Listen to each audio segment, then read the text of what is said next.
All right, guys, we are live. It is Monday night of Thanksgiving week. So thank you for those of you who are going to tune in. It's Conversations with Commodores like we do every week. We've been doing for almost 5 full years now. We've done over 200 of these shows, and this is just so much fun for me every week. And we have a treat. We've got a double dynamic duo tonight. We've got Mack Adams and Boomer Adams coming to us from the Nashville area. Anchor down, my guys. What's happening, Mac and Boomer? How are you guys tonight? Hey man, we're doing well. Thanks for having us. Absolutely. We've got a Vandy legend in the house and one in the making. We know Right. that. Boomer's on his way. Multi-sport star, that's for sure. Well, guys, as we do, we just try to tell one week at a time the oral history of what's going on in our sport. And we've done, like I said, we've done over 200 of these, and I can't get enough of them. I think they're so great. Mac, thank you for making some time this holiday week. And before we jump back in the Wayback Machine and go back to Oklahoma, take us to the current version. What's going on in your world, and catch us up for a minute or two. Sure. Um, Staying busy for sure. I'm in Nashville. Never really left since graduating. But fast forward here, I guess about 15 years, and I got three little boys running around. So Boomer's my oldest here. Boomer, how old are you? 5. And then Awesome. we have Ro, who's 3, and we have Colt, who's 1. And yeah, that's it, man. Working, living in Nashville, enjoying the city, enjoying being close to Vanderbilt. And like I said, have a few Rugrats running around. So that's me today. Well, I want to, for just a second, I want to talk about being a football alum, living locally, and being able to support the team when you can. I know you have a very busy household, but I also know that you guys get to some of the games. What's it like being home and now taking Boomer to some of the games and just kind of rekindling that connection with the school and the program? Yeah, I've always enjoyed it being able to be so close and take advantage of things and obviously having friends come in town and alum come back in town and enjoy it. But I will say it's a new perspective with kids and a different level of enjoyment now. Something maybe take for granted, not only just an activity, but obviously have a lot of pride in it. Mhm. Uh, really enjoy going back to campus and going to Vandyville and getting the young kids and seeing the look in their faces, being around the players and the Star Walk and the games and stuff like that is obviously a whole new perspective, having lived it and now seeing my kids enjoy things that I remember, having little kids and little fans around when I was in school. So it's been a lot of fun for me. And obviously just a great activity for our family, depending on the season and going to different sporting events. Do you also find yourself either hosting or catching up with teammates who come back to Nashville who maybe you hadn't seen in a while? How fun is that for you? It's a good time. Over the years, we've had a handful of really big either homecomings or events. Last year we did Music City Bowl, kind of honoring the team there. So we've had a lot of good turnouts and been able to host, people at the house and with families and obviously our family get to know other people's families. And it's also a new perspective and funny seeing friends and teammates now fast forward in their lives and seeing their spouses and kids and things like that. So it's been pretty fun. And I was going to say, particularly this year, some of the big games that we've had at home, knocking off Bama, should have knocked off Texas. I saw you at that tailgate, and there was a huge alumni crowd at the Black and Gold because that's always fun catching up with guys. But anyway, I want to now kind of shift a little bit. Let's head back in the not so way back machine because you're not that old, that's for sure. How did Bobby Johnson get you out of Oklahoma? So I remember connecting with the coaching staff. Warren Beelan, who was the linebackers coach, kind of recruited the Oklahoma and Texas area. And I remember going to a Nike camp in Texas and meeting him there. And ironically, was on a plane back with him. And so I remember like my junior year in high school, early on, getting with the staff, and then just the constant communication felt really good. Ended up coming to to Nashville that year for an official visit, and then even came to a camp in the summer before my senior year. So just spent a lot of time with him. And obviously there had been a couple folks from my area who had gone on to play in the SEC, but not very many Mhm. at the time. Obviously there's great programs all the time, but Georgia and Tennessee were some really hot programs, in 03 and 04, and a couple of guys went that area, and it was just such a draw to playing in the SEC and getting away from home a little bit and doing something new and getting new experiences. So all that was attractive. Well, I was going to say, for as talented as an athlete as you are and were back then, you could have gone to any of the regional schools. I'm sure Tulsa, Oklahoma State. Yeah, I mean, et cetera, et cetera, et cetera, had interest in you. But did anybody else, from your perspective, were anybody as attractive as Vanderbilt? Did you ever seriously consider other schools? So there were a few. I gave an early commitment to Vanderbilt, so I was I was there mentally. Obviously, it is tempting with other schools. Ironically enough, and again at the time, Alabama didn't have the strongest program. Shula was there at the time. They were like a 500 team. Mhm. But the head coach at Tulsa, who had Mhm. offered me, a guy named Dave Rader, ended up leaving Tulsa. He became the quarterbacks coach at Alabama in '04. And so I got on the trail there and took a visit to Alabama. And man, it was very impressive. And so I didn't actually get an official offer. They ended up going with John Parker Wilson out of Hoover. Mhm. But it was there, and like I told you before we were chatting, it's pretty cool, full circle. I have a family member that plays there now, and so I've been down to a couple of games in Tuscaloosa, and like, yeah, I remember coming here, 15 years ago. So it's been pretty cool, but everything happens for a reason. It does. And as soon as you mentioned Tulsa, I knew you were going to mention Coach Dave Rader. Coach Dave Rader recruited me to Bama back during my years, many years before you. So I got stories for you afterward. All But right, sounds good. Yeah, I love Coach I, Rader. he was at Tulsa forever. It felt like my whole childhood. My dad was a coach, and they were friends, and obviously he's like a Tulsa legend. So I mean, he was there for uh, definitely over 10 years, wasn't he? For sure. He Probably. was, and I think he was a record-setting quarterback at the time at Tulsa as well. Yeah. Maybe a little off on that, but anyway, we can catch up on that after the fact. But you come to visit at Vanderbilt. Did you make your commitment before or after you actually visited campus? It was after I visited. I think I came for a game in the fall of my junior year, and then I did an official visit like in the winter. Hmm. And then I ended up making the commitment kind of towards the end of that year. I guess going into really the summer of before my senior year started. So you saw Cutler probably in his finest in '04, maybe. Does that sound right? Jay even hosted me on my official visit when I came in, and then obviously got to share a quarterback room with him for a year. So great experiences there, both from just a interaction, but also from a learning perspective. Oh, And sure. I was watching. going to say, he obviously we all know that he went on had a really really fine career in the NFL, but he was already by sophomore year making his mark in the SEC and really around the country. So by the time you saw him his junior year or his third year, I'm sure that had to have made an impression on you. Now, who was the quarterback coach or who was the backs coach at the time?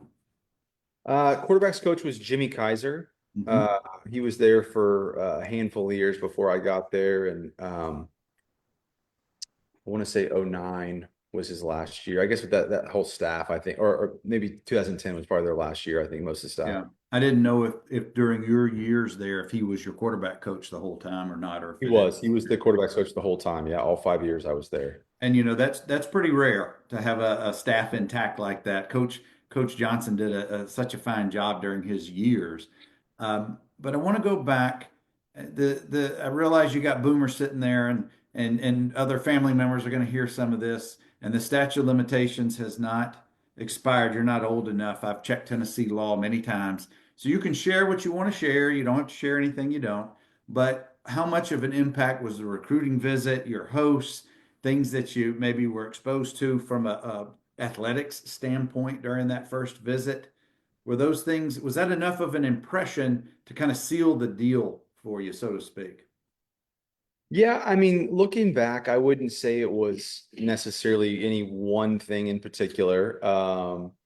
Like I said, I felt a lot of yeah, genuineness, I guess, and authenticity with the coaching staff, and we're really good about constant kind of communication, following up, and felt wanted. And like I said, Warren Beelan did a great job there as well, and really had a good relationship with him. So, there were multiple things there. Obviously, campus was great, visiting, getting around some of the players, even being with some fellow incoming, I guess seniors in high school at the time that ended up being teammates. So it was a variety of things. Like I said, that university and SEC piece were probably the top of the list, right? Being able to go to Vanderbilt and get a degree there, and being able to play in the SEC were for sure two of the most important priorities. Sure. And you're young enough that I know that social media or the internet was certainly a very important tool, but was social media really an impact at all in your recruiting and even during your years at Vanderbilt? That makes me seem really old. I mean, it was Sorry. the only really existence, and this wasn't even when I was before college, was, Facebook came around, right? When I was Right, in right. school, which kind of had a funny impact to an extent. But other than that, no, I mean, there was none of that. And I often think, kind of what world would it be? Quite a different, crazy world to have that as a thing. Good, pros and cons, right? Yeah. Well, But you wasn't really a factor of any of my journey. Well, I was going to say it's what I think to be an added pressure to the current high school and college athletes is dealing with social media. You just had the internet and Facebook, but I'm so old, we didn't even have internet. So there you go. That make you feel a little younger. Guys, I've got Mack Adams who played under Coach Bobby Johnson at QB '05 to '09. Was there any consideration, any talk of you playing other positions, maybe your freshman year while Jay was still under center? Just to get you on the field, just to get you Sure. in motion. Yeah, really my second year, second or third, that like redshirt freshman, redshirt sophomore year, kind of talked about going at receiver. Yeah, you can go. Try to talk about going to get on the field at receiver and special teams, and I was on a few of those, but really with myself and Chris at the time being the only quarterbacks on the roster, even that was a challenge, and then get it up. I got to end up going to a handful of games and got SEC play even as a freshman. So that kind of it gave me a taste of what I wanted to do. I didn't want to get on the field, but I really wanted to play quarterback, and then ended up getting a lot more opportunity. Basically, right after some of those conversations were being had, right? So No. kind of Well, changed the trajectory. I was going to say our quarterback room was quite talented during Coach Bobby Johnson's time. So for you to get as much playing time as you did, and particularly, yeah, tell me if I'm wrong or right. Your first start was at number 6, South Carolina, and brought home a win that night. That was my first start. Yes, that was my first start. We don't really talk a lot about the games, but you got to take us there for a minute. Tell me how nervous you were not leading up to that game. Did you know you were going to start as the week progressed? Had Bobby already talked to you about that, or was this a late minute replacement? I remember knowing I was going to start throughout the week. I couldn't tell you. I want to say it was probably game 5 or 6 or so in the season, and Mhm. I couldn't tell you exactly why or what had happened before that. But I remember going into the week prepping and being the starter going into it. And by that time, again, like it was my first start, but I had played in a handful of games. I had played in some SEC games. And so I don't remember being too nervous, just more excited for the opportunity. And finally, like saying like I get to go start and be on the field and make the most of it. And South Carolina secretly is like people ask me one of my, it's hard to choose because there's so many great places to play, but South Carolina is one of the most under the radar fun places to play. Uh, At night, my gosh, that's a loud stadium, isn't it? it is. So anyway, yeah, a lot of things I remember, but more excited than anything getting to go into it. Do you remember? Because I don't know when they started the Sandman Oh tradition. yeah, it was going on. It That was was that. It yeah, was it then. was going on. Yeah. Well, they proved again this year. That's our That's our biggest loss this year. To me, just kind of skipping for a second to the current season, it's the only game that I ever thought we were out of pretty quickly. Just playing there is such a tough place. Yeah, and even then, to be honest, this year, I mean, like because of what we've done this season, and it's obviously been great to be a part of the program, but even being down a few scores, you're like, I think we can still we Mhm. got to make a move now, but we have a chance, which is different than years past, like having the feeling, like the expectation that we can and we should, and we're still in the game. So just a lot to be excited about. You're so right, and it's the word of expectation. When we've got number two behind center, he's such a magician. But we're talking about you tonight. We'll switch back. But I love watching that kid play. Hope the NCAA folds and we get some good rulings coming up. But Mac, I want to talk about. I know I'm jumping around a little bit, but I want to talk about the transition from playing big time Oklahoma high school football, which is no joke, transitioning to the SEC, the toughest conference in the country, going from your crowds are probably 5, 10, maybe even 15,000 at your games in high school. I don't know. But now you're playing in front of 70, 80, 100,000 people. We all have that confidence as an athlete. And you also, to be successful, you have to drown out all the white noise around you. How did you mentally transition to where the crowds weren't part of your equation when you're playing? How did you focus in to be able to be successful?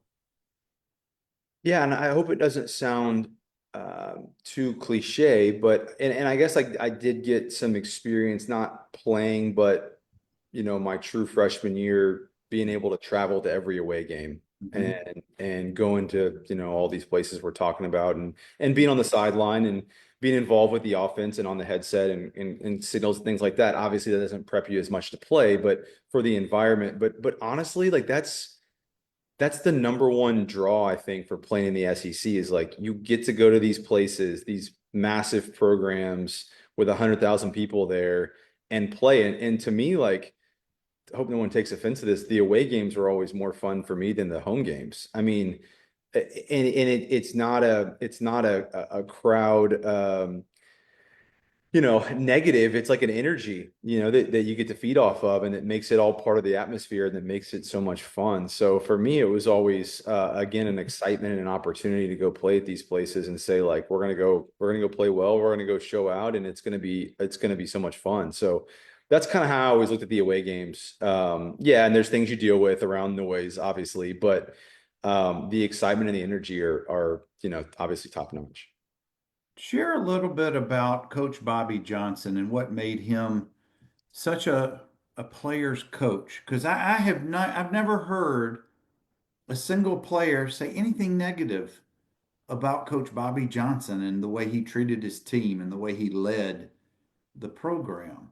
You may or may not have the same feelings, but kind of share a little bit about maybe your relationship with him or some of his style as a head coach that you appreciated from back in the day.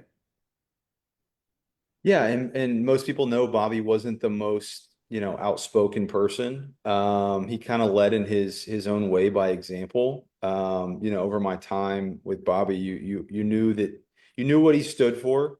You knew, top priority for him was doing the right thing and treating people the right way and being a caring individual and being a leader by actions. And so that's kind of the way he managed and the way he went about things. Again, if you didn't sometimes go engage with Bobby, you may go like a long period of time without even talking to him because he was kind of a quiet guy and he kind of did special teams and he really coached the kick. He didn't have a position besides kickers to an extent. So he kind of just do his thing and go around and manage and make sure everybody was taken care of and kind of stay in his lane to an extent. So interesting dynamic. That's not like what you think about when you think about a head coach or an SEC coach, especially in today's world of being kind of like the face of the program.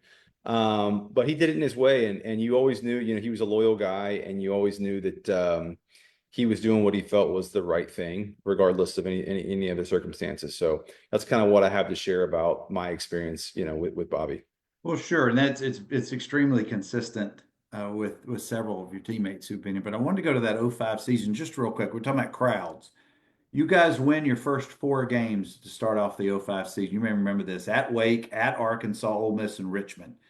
And at Arkansas was 68,000 and plus. So I know that was a rowdy place to be. Then you guys really hit a dry spot, dry patch. You may remember the next six games were not winning games, but you had at South Carolina, which was 76,000, Florida 90,000. But then you finished the season, and I know you remember this game as well as anybody, 28-24 against the Orange, 108,000. And you know as well as I do how nasty Neyland Stadium can be for opposing teams. Is there anything about that season in particular, or maybe it's just the experience of having the headset on, like you explained, and just being part of all those communications? Is that what kept you focused throughout the game as opposed to just looking around with big wide eyes and just seeing, man, that's a big crowd we got tonight. They're kind of hostile. You know, it's kind of funny because I don't think about that season that much, just not being on the field. But like you bringing up those games and going through it, I mean, I could tell you like sequences of plays Mhm. that happened in every particular game. Mhm. Um, that Arkansas game, and I have a lot of that's 45 minutes away from Tulsa, and I had family and friends that came and knew people at Arkansas, and Mhm. uh, man, that game in the fourth quarter, a couple throws that Jay made. If I could brag on him, there was like it was like a 4th and 20. And Eric Davis ran this man beater across the middle of the field, and Jay threw it off of his back foot while he was getting hit on like a 35-yard rope, and it was between like three guys. And it was just like a kind of a welcome to the SEC from an expectation standpoint of like Mhm. what you have to do. So I don't know. I remember that. I remember a bunch of drives in that game and just a handful of games you mentioned. But the Tennessee game obviously was an incredible experience. I mean, a couple of the equipment, Luke Wyatt was an equipment guy for several years. I'm sure you know Luke, and I remember him like in tears. He Mhm. got the game ball in the locker room from being a Vandy fan for 55 years and Yeah. never really seen a victory over UT. So a lot of stuff I could go back and point out memories of all kinds from that season and those games. But those are just a few that come to mind. Let's step away from the field for just a bit and talk about academics and social and figuring out. I always like to ask or to get perspective. When did you, I guess the best way to describe it, when did you find your footing? When did you feel comfortable about all phases of college life that you were not just trying to survive, that you knew, I can do this. I'm gonna thrive, and then you just academically, socially, athletically, I'm going to call it all three phases of college life. When did you get comfortable with that? Great question. I would be lying if I said that my first year there wasn't just a punch right in the gut on all those levels you just mentioned. I mean, school and academics was harder than I expected, harder than anything I'd probably ever done in my life at that time, right? Wasn't a ton of pressure in kind of that red shirt season, but a lot of it was obviously new experiences and eye-opening. And really I remember that spring though of freshman year struggling in spring, like the first time really getting reps with ones and twos. Mhm. Jay was gone. Like I said, it was Chris and myself, and that was it. And so I remember struggling and being very down and losing, going through a period of time where I lost a lot of confidence.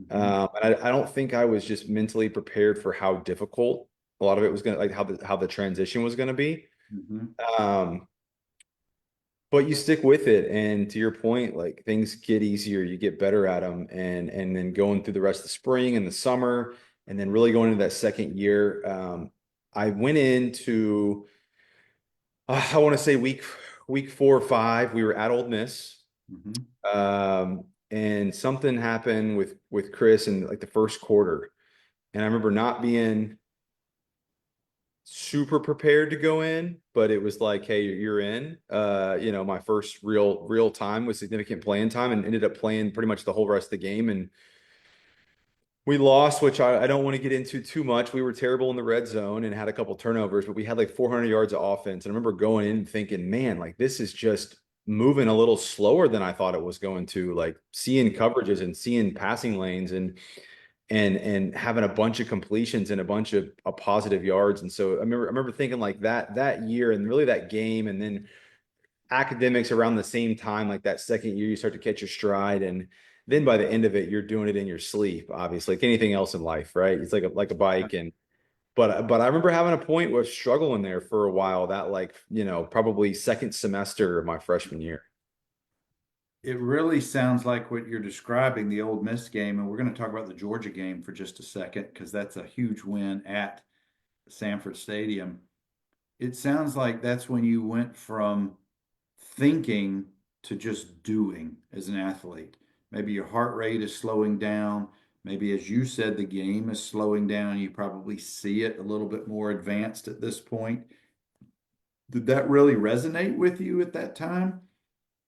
Yeah, I think the best comparison is for for the previous, let's call it 18 to 20 months. Hmm. All your experience is really in a practice setting, right? So you have coaches in your ear, Hmm. you're redoing things, people trying to teach you things and tell you things, and hey, look at this, let's redo this. And so it's kind of unnatural Yeah. for almost a 2 year period. Hmm. And then all of a sudden it's like you're just in it, and all you could do is just basically flow, and you lean back on the things you were doing in high school, but that was like over 2 years ago. Right, It kind of right. comes back and you're like, oh, I'm in a game and now I'm just moving. And so yeah, I don't know if there's a good way to put like words into it, but you just get thrown in sometimes, and yeah, you don't really have time to Yeah. be too critical. It's just I gotta play. And I just You, remember, go ahead. well, I was going to say you're no longer drinking from a fire hose. Now you're just an athlete, and the game is now coming to you as opposed to you chasing the game. Is one other way I've heard it described. Do you remember the Georgia game? That was a 24-22 win at Georgia, and they were number 16 in the country at the time. Does that game ring a bell with you? I do. I was the holder for Bryant on the game-winning field goal we kicked with no time left. So I remember it well. Yeah, I remember it well.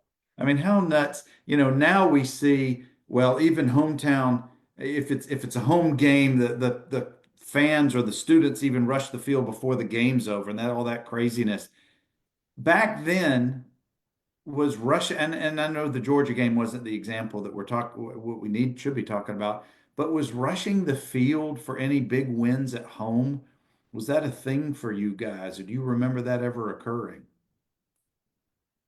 It never occurred. I remember thinking when I was at the Bama game this year and I got to participate, and Boomer, who you saw earlier, now doesn't understand why we don't get to go on the field after every game is his Heck expectation. yeah, Boomer. Heck Uh, yeah, expectations. yeah, I remember doing that and thinking, man, we never experienced this. And the one game that really came to mind was the Auburn game at home Hmm. in '08, and thinking, man, if we didn't like we didn't rush the field during that, so it didn't Yeah. happen my time at Vanderbilt. Like it wasn't a thing. Was that the college game day game? That's right. Yeah. Yeah. Yeah, Yeah. that was such a monumental game. We beat in 88, I think it was. We beat Florida at home and they were ranked in the top 15. And we beat them pretty soundly. And for those of you watching or may watch this later, correct me if I'm wrong. I remember nothing of the sort of rushing the field. And it may have had something to do. Mac, we went out for pregame warm-ups in our home blacks and came back out for the kickoff wearing Big Bird yellow jerseys. We only wore them one game. They were so cheaply made, your name on the back was starting to peel off because it was Mm. so hot. But anyway, I don't remember any storming the fields. Now there were plenty during basketball season because back during my time, Barry Goheen was hitting game-winning threes all the time. And anyway, but never for football. I don't remember that at all. I don't either. I don't either. I don't think it's been a thing. I think this was like the first time. You Well, should it look was. that up. Has Vanderbilt ever come on the field or taken a goalpost down besides this year in the history of the school? Yeah, some of the guys in our Facebook group have commented that that has happened and that the goalposts have been taken down, but I think it's been Hey. I Been need quite some a while. I need some dates. I need to Yeah. understand when it was. Well, I'm going to put that out as a topic, and I know we're going to get a bunch of responses in the upcoming days. Mac, I want to talk a little bit about the '08 season, the bowl season. You've got Larry Smith, you've got Chris Nixon, and yourself all in the quarterback room. How did that season play out for you? What were your contributions during the season? And just kind of take us a little bit through either some things that were good for you or things that you wish might have gone a little bit differently. Yeah, that season was honestly pretty typical of what the previous season and the previous two seasons had looked like. I went into the year not being the name starter, and then lucky me just in time for all of our SEC play, game five-ish of each year, kind of became over, took over the starting role, at least for a series of games. So really it was the same. The difference was we had a more talented team. We had, guys that we'd obviously been together for a handful of years and had been talking about kind of changing the narrative on Vanderbilt football for a long time. Since I had a very large freshman class. It was like almost 30 guys. Just the way it worked out, the class in front of us was small and there were just more scholarships available, right? So we had the very large class of guys. And Mhm. so we kind of talked about from the time we got there, turning it around. It unfortunately took, a handful of years, but that '08 year, we just had a lot of talent and it just felt a little bit different. And we had old guys, we had young guys like, Casey Hayward was a freshman and was Mhm. contributing on even special teams and a handful like just really plays that year. I remember that went our way that in, years past just didn't go our way. Mhm. Um, we win 4 or 5 games, but there were critical plays, fumbles, balls that would bounce certain ways that didn't go our way, and it just felt a little different that year. So I can go into more detail, but I'll stop blabbing for a minute and No, that's obviously the team starts out 5-0. You guys take care of at Miami of Ohio, South Carolina, Rice, at Ole Miss, then the Auburn game that you just mentioned, but then the Mississippi State kind of a heartbreak game over in Starkville, 17-14. Um, Georgia game was a 10-point loss. Duke was a 3-point loss, but then we get blown out by Florida, which I think was a real surprise. Unless that was that Tebow yeah, you got to put it. year? We joke with the guys that played when I was there. Florida is you've seen the movie Space Jam, I'm sure. Yeah. Um, they were referred to as the Monstars. It just everybody in the SEC is good, and you're going to go up against competition. Mhm. There were a couple years there with Florida where it was, and again, I don't want to get in trouble saying this. It was almost frustrating because you look and you watch film and you say that we just almost we can't even compete. I mean, they're so good. The talent level is so high at every position across from us. What do? You don't scheme that. You don't run play. There's nothing you can really do. And that was really like the '07 a little bit. Really, it was '08 and a little bit '09. But that '08 year, I mean, they had 30 guys get drafted, every starter off the team. It was just ridiculous that Yeah, year. they had an accumulation of talent that we haven't seen much of before or since. But when you got Percy Harvin and Tebow teaming up on, back in that time period, that's a tough combo amongst the others. You guys take a win at Kentucky and it makes you guys at 6 wins. And I don't know back then if was 6 wins a magical It bowl was. eligible number Yeah, back there wasn't there then? wasn't an option on 5 wins Mhm. to kind of back in your way there. It had to be six. And that was also during a weird time period where we didn't play Tennessee at the end of the season. That was that Wake Forest Hated series of games. hated it. Yeah, that was just a weird. I don't know how all that played out or became that way, but it was just weird. Uh, It was always freezing and raining every time we played Wake after the UT game. It was just terrible. I hated it. I think I went to two of the Wake Forest games at home and just was like, this sucks. This is miserable.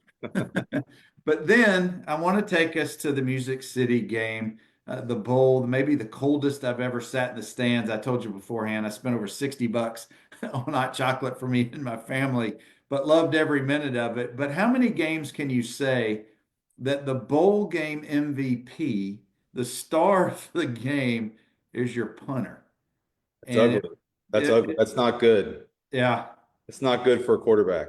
But take us, I want you to take us because we hadn't been to a bowl game in a minute before that year. And you guys, was there a watch party back then? Did you guys get an announcement? How did it play out that you learned we were going bowling? So we obviously knew we had qualified and we were going. I think it was definitely like a month period there where it was kind of up in the air of where we were going to go. And I just remember I probably just like having a team meeting Mhm. once we got the call together, which was cool being in Nashville in front of a home crowd. A little bit disappointing we didn't get to travel anywhere, but you know, everything happens for a reason. But man, the Ice Bowl was one of the coldest games. Probably it had to be probably the coldest that I had to, you know, be a part of playing. I mean, surely. So but yeah, it was a rough one, right? I Zero was going to degrees, not a say, lot of offense on either side. And the punter's MVP from banking a ball off somebody's head to get a touchdown off it. that's exactly right. I was going to ask you, had grown up in Oklahoma, did you ever play in games that cold, or did you ever have a game that cold at Vanderbilt during those years? Not that I recall. Like the game before that against Wake, and we had a couple in Lexington at the end of the years that were very cold and like sleeting games. But Mhm. that was the one where you get a taste of like Green Bay, where you're walking out and your cleats don't go in the ground; they're just on top of the ground because it's completely frozen. Mhm. It's just like playing on concrete. Well, I may have committed parental malpractice by making my young daughters stay in the game. Yeah, We right. bought layers of clothes. We brought and bought more layers of clothes, and they were so miserable, but we were not leaving until that final horn. I have a funny story if you want to go more into that game, Yes, or sir. we can transition to something else if we have Yeah, time. go for it. Go for it. So the last game of the season, we played Wake Hmm. in Carolina, Hmm. and it was this cold, rainy game. Hmm. And I actually fractured my collarbone in the game. Hmm. So the next 3 weeks or so, it was like, hey, you're probably not going to play. I ended up practicing a couple times right before the game, Hmm. but went in and Larry started the game, and Chris was there as backup, and I was, you know, clipboarding it with Yep. arm. Whereas like, yeah, it's not really super healed yet, so no expectations to really play. Um, and we get into the third or beginning of the fourth quarter, Hmm. and Larry had gotten dinged up on a play and Hmm. had come out. Hmm. And Chris went in, and somehow in the midst of being in for a few plays, he lost a contact. And I don't, yeah, if you weren't really paying attention to the game, you wouldn't even remember this. But Oh, we played Chris, three quarterbacks in one series, right? yeah, Chris comes out, and Yeah. I'm standing there looking around, and I have a, you know, a beanie on. I have no idea where my helmet is. Uh-huh. And they were like, it's like a third and 10, like you have to go in. And I took somebody's helmet that had one there, went in, you know, mind you, it's 0 degrees, and I've been standing there for 3 hours at this point, Right. Right. and go in, and I'm like, okay, it's third and 10, obviously call a pass play. And I remember getting the snap, and linebacker came off the edge unblocked, Hmm. and remember getting it and basically throwing it. I don't know if the ball went 5 yards. It was probably such a terrible throw. And he just crushed me, hit the ground, hit the concrete ground, and we got a roughing the passer call. Hmm. And I just remember hobbling back off the field, like holding my shoulder, like hitting this ground, like, why did I just go? And then it was like Chris came back in like the next play, first down. That was my experience in the Music City Bowl from a playing perspective. Like it had so it was kind of rough. Not the best memory, but we That did was get that was the best worst play or the yeah, worst best worst play. play we could have happened. Yeah, wild. Anyway, That's but yeah, we played three quarterbacks in one series, and that's a lost not contact. by design, or not by design Right. or intent, by But accident. but for us sitting in the stands, we're like, what is number four coming in net? What's going on here? Do we even have a fourth on the roster? Yeah, But we weren't far away from that. yeah, a lost contact, a dinged up Larry, and Mr. Bum Shoulder comes Yeah. in, but gets us the first down. Anyway, we can move on now. I just wanted to Yeah. tell the story. Well, Mac, I want to take you to kind of leading into your senior year. And I don't know if you had aspirations of playing professionally at any point, or if you had started kind of formulating what life would be like after Vanderbilt. But you're now, I guess this is you're going into your fifth season. Hmm. And had you graduated, or were you still working towards your undergrad degree, or was it the next? Where were you academically as well? Yeah.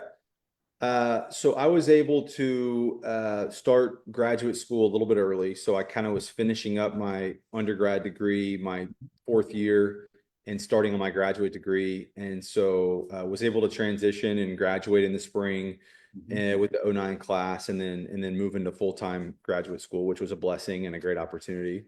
So that's where I was academically, and at the time, still thought, it's a long shot, but who knows what the future holds, and we'll see what happens afterwards. But it was definitely a football mindset first at the time, going into that last year.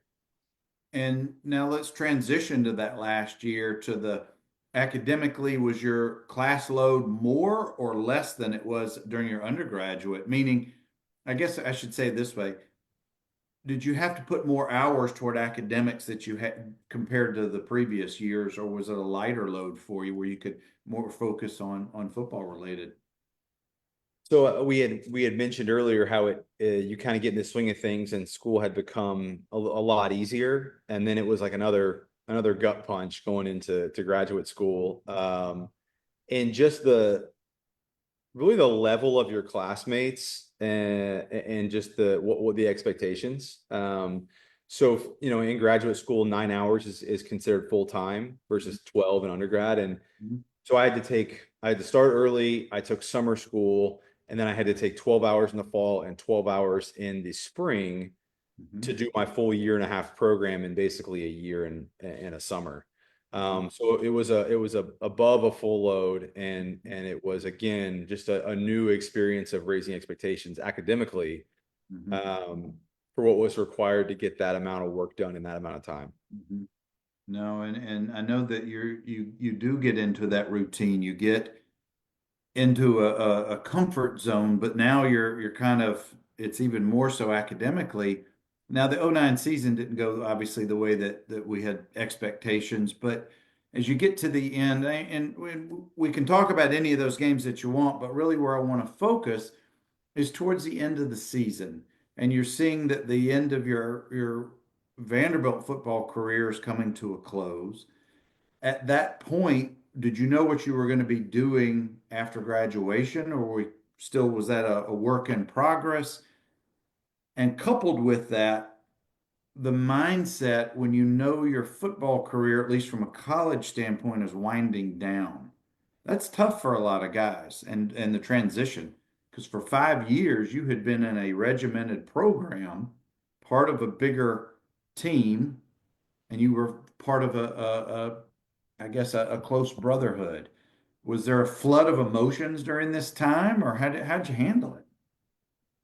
Yeah, you mentioned a 5 year program. Really, it was a 20-year program to get to that point. I mean, you look back and you think everything I've worked for, and obviously athletics was always a big focus, was really to get to that college level and then to be successful in college. So Yeah. it's a very weird feeling to think that that is like a life-changing event coming to an end, and now it's like, what am I going to do? So to answer your question, no, I didn't have a lot of thought. Probably I don't have really many regrets at all.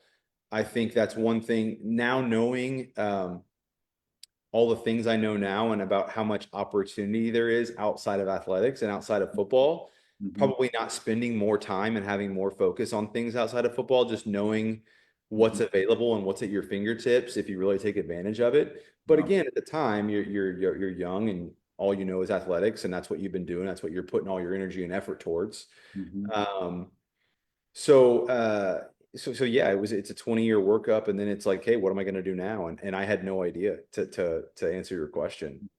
It was kind of like a lot of just big time life stuff all at once, and kind of forces you to grow up a little bit. It certainly does. Even with your graduate degree, And I'm going to get to my question in just a second, but I've had many guys come on here, whether they graduated undergraduate or they also had their graduate degree, still didn't have a plan post graduation. And I can't tell you how many guys ended up with hourly paying jobs for that first 6 months to a year or even 2 years until they found their footing in an area that they either learned as an undergrad or grad school.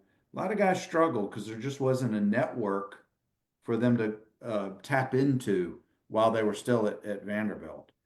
Did any of that avail itself to you? Was there any kind of a network available? So I do have to give one shout out to my all-time favorite Vanderbilt quarterback is a guy named Hy Lewis. He's in the early 90s. Mhm. And Hy, I did a couple internships with Hy. He's a local, he's local, he's in Nashville now, works for Charles Hawkins, a commercial real estate company, and he took me under his wing a little bit for a few summers. And so I had an interest in commercial real estate, having been around High and the firm in general. But 08, 09, when I was coming out, 2010, the economy wasn't in a great spot. It was the biggest commercial real estate or real estate Yeah. recession, in a long time. Yeah. So yeah, I remember going around and calling everybody that I could get a phone number for and saying, "Hey, like, here's who I am. I'm looking for a job, looking for opportunity," and Mhm. it being pretty slim pickings. Luckily landed something that I, was kind of a gig, and then ended up being a 6 year thing for me. But yeah, it wasn't easy, and again, would it be different had you focused more time in an earlier point of your college life on that? Maybe, maybe not. But again, everything happens for a reason. So you figure it out. Sometimes you just have to figure it out as you go. That's sometimes you're exactly right, and even the best laid plans may not unfold the way that your expectations may be. When it at all did you, well, maybe you didn't, a lot do. Did you ever feel that you lost your identity as a Vanderbilt football player post Vanderbilt graduation? Meaning you're no longer Mackenzie Adams, Vanderbilt football quarterback. You're now Mackenzie Adams, Vanderbilt graduate, former quarterback. Did that ever come to play in your daily life or impact you in any way? Sure. I think for me, and you had asked previously, I think, did you have aspirations to be able to play, beyond college? And of course, yes. And realistically knew, very slim chances, but you never know. And I always said, if I don't at least try, I'm going to go through and train for a semester. I got to go to D1 down in Cool Springs, which was a great facility. And ironically enough, Tebow and Crompton from UT were there in the training class. So there was a lot of attention to media, a lot of big guys that were there. So great experience. And did that and did pro day, just thinking, and don't want to always look back and think, well, what if I had actually tried? So I got a lot of peace doing that and then moving on. And to be honest, when mentally I started to kind of move on to the next chapter, it was a true move on to the next chapter. I was, in a good way, had been putting 20 years to it. And in a bad way, it's like I'm a little bit burned out. I'm ready to move on and do something different and move on to this next chapter. So I kind of took that with open arms and ran with it. And for me, it was a little bit of a relief to kind of move on to the next phase and do different things Mhm. and focus my time and energy on just different stuff that I hadn't been able to before. So that was looking back like a really good time. Again, you're figuring it out and you're grinding, but it's in a different way. Yeah, when that reality sets in, when your final game is over and you don't have any more eligibility and you may or may not have pro aspirations, but when that reality sets in and it's time to close the chapter, a lot of guys are burnt out. They're just spent emotionally, physically, all of it. They want nothing to do with the sport. They just want to remove themselves, close that chapter. And other guys have always remained as part of it, whether they're fans or season ticket holders or just supporters in some way. So everybody has an impact differently. That's for sure. But being in Nashville, did that play any part of your post Vanderbilt career and your involvement with the program or supporting the program at all? That make it any easier or any harder? No, it's made it easier to support. Like I said, moved on, but I've been either a season ticket holder or been there for many home games, and whether it started out with friends and tailgating has now moved to more of a family function. It's been great to have that in my backyard and to be, have some pride with that, even in seasons that aren't amazing. It's still you have pride for what you did, and so it's kind of that good balance of like it's there at a distance to be involved, but I also don't have to be. I can do other stuff if I need Sure. to as well. So I think it's a good balance to have it right here in the backyard. Well, particularly right now, if you've got 5, 3, and 1 running around that house, I know that's a busy, a busy household right now. We've got just a couple of more minutes. I wanna ask you, what's the name of the group text between you and your teammates where you still chat probably every day, something or another? What's the name of that group text? I don't think I can disclose that, but I can tell you that there is one. There's multiple actually. There's multiple settings, there's text, there's actually apps, there's probably more than I can count. So that's to spin your question, looking back, like one of if probably the most enjoyable and valuable thing I got out of Vanderbilt was the relationships and the friendships. I'm sure a lot of people say the same thing, Mhm, but just meeting guys from all over the country mhm. that have a shared values and shared goals and going through all this stuff together, which again is a little bit cliche, but and it just builds lifelong friendships. And I just did a trip a month ago. We kind of call it a golf trip. We do play golf where no one's very good, but it's really just an excuse to go hang out. So there was 10 of us, all Vanderbilt football player alums from around my class or close to it. So we do stuff like that every year, either big groups or small groups, and that's the stuff that matters now, and that's the stuff that's important. All right, I have to ask this because this is vitally important to that trip. Who was the target and who was the shooter where a tee shot was shot directly at one of the other teammates? Because I know it happened.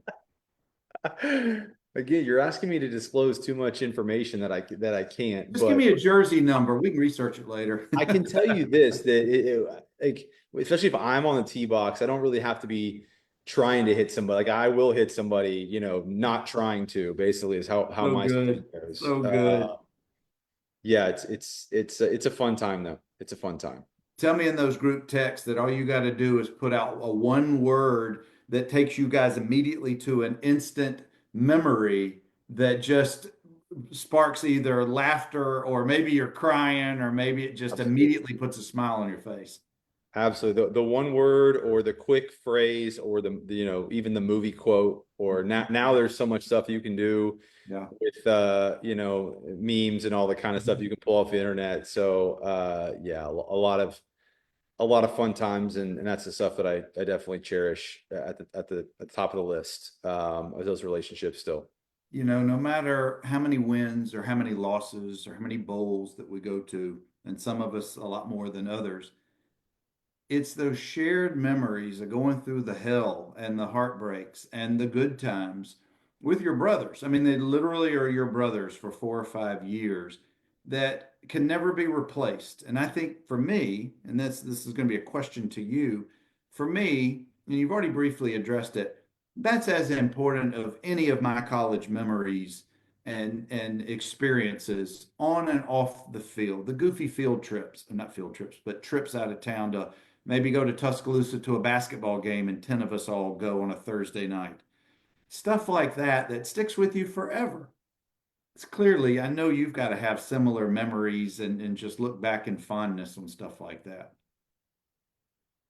Yeah, I mean, probably too many to count. I remember going to Tuscaloosa a few times. I remember going down to Auburn a couple of times. I remember going over to UT a couple of times. And the cool thing too about everybody coming from different backgrounds is everybody, you got a guy from Alabama, you got a guy from, Kentucky, you got a guy from Georgia. And so, spending time, being able to even go home with some guys, spend time with their families, go to a college campus where a lot of their friends from high school are. Mhm. It just adds to the experience. And obviously, like where's a better place to do that than being in the middle of SEC country and being able to go to those schools and enjoy it and create memories too. So yeah, I mean, it's pretty top notch. It's all good stuff. Mac, I can't thank you enough for spending almost an hour with us tonight, just sharing some of your experiences and your memories and just being with us tonight. So thank you, my friend. I enjoyed it. Thanks for your time. Thanks for having me. And let's go doors this weekend, right? That's right, guys. We got the orange. We're some of you are kind of wavering. We knew that this patch, South Carolina, then LSU, then Tennessee, that's a rough patch. Just ask Alabama this year. Just ask a few of those other schools. But we'll learn on December 8th where we're going bowling. Let's hope that the whole team is healthy right now leading into UT. And I think we got a shot this weekend, and I just know we need to anchor down. Go doors. You See guys have a y'all. good Happy Thanksgiving. Thanksgiving. Hang on just a second, Mac. Well, All right. let me sign off. I got something to share with you.